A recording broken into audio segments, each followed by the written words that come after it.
باراني ورځ وه. مور مې په کور کې یوازې وه او موږ چاوې سره خوړلې. نو مور مې وویله زویه ته به نن ځې د خاله لور به دې راولې. نو ما ورته ویل مورې په هغې باندې څه کوې؟ نو دې وویله چې زویه زه څه مریضه یم او د کور کارونه به هم باید سره وکړي. نو دا و چې زه ولاړمه د خاله په لور پسې.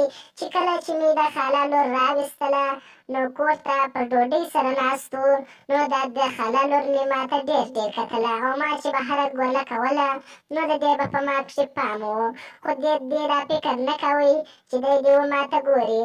خیر دا دی د ماښام ډوډۍ هم راوړل سوه.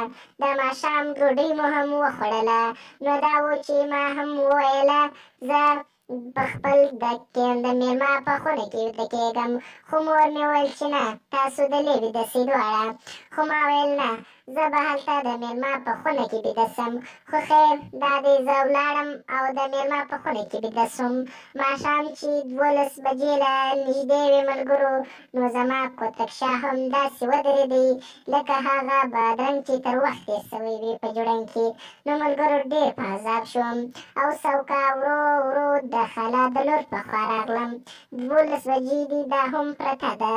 نو زه هم سوکه ورته رانږدې سوم او ورو ورو مې دغه وشاته ورته څملاستم. نو چې کله یو ګړی تېر شو پسې رانږدې شوم نو بیا مې ورته لاس باندې راواړوه. خو دا چې وه بیده وه نو ما هم سوکه کار پر درلودی. نو دا و چې اخر مې هم د توی سرونو ته لاسونه وروړه او ورمالش مې کړه.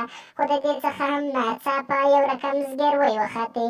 نو زه هم پوه شوم چې دا هم ویښه ده. نو نور هم خوشحاله شوم او نور مې هم خپل کار ته دوام ورکړ او د توی سرونه مې ورته مالش کول.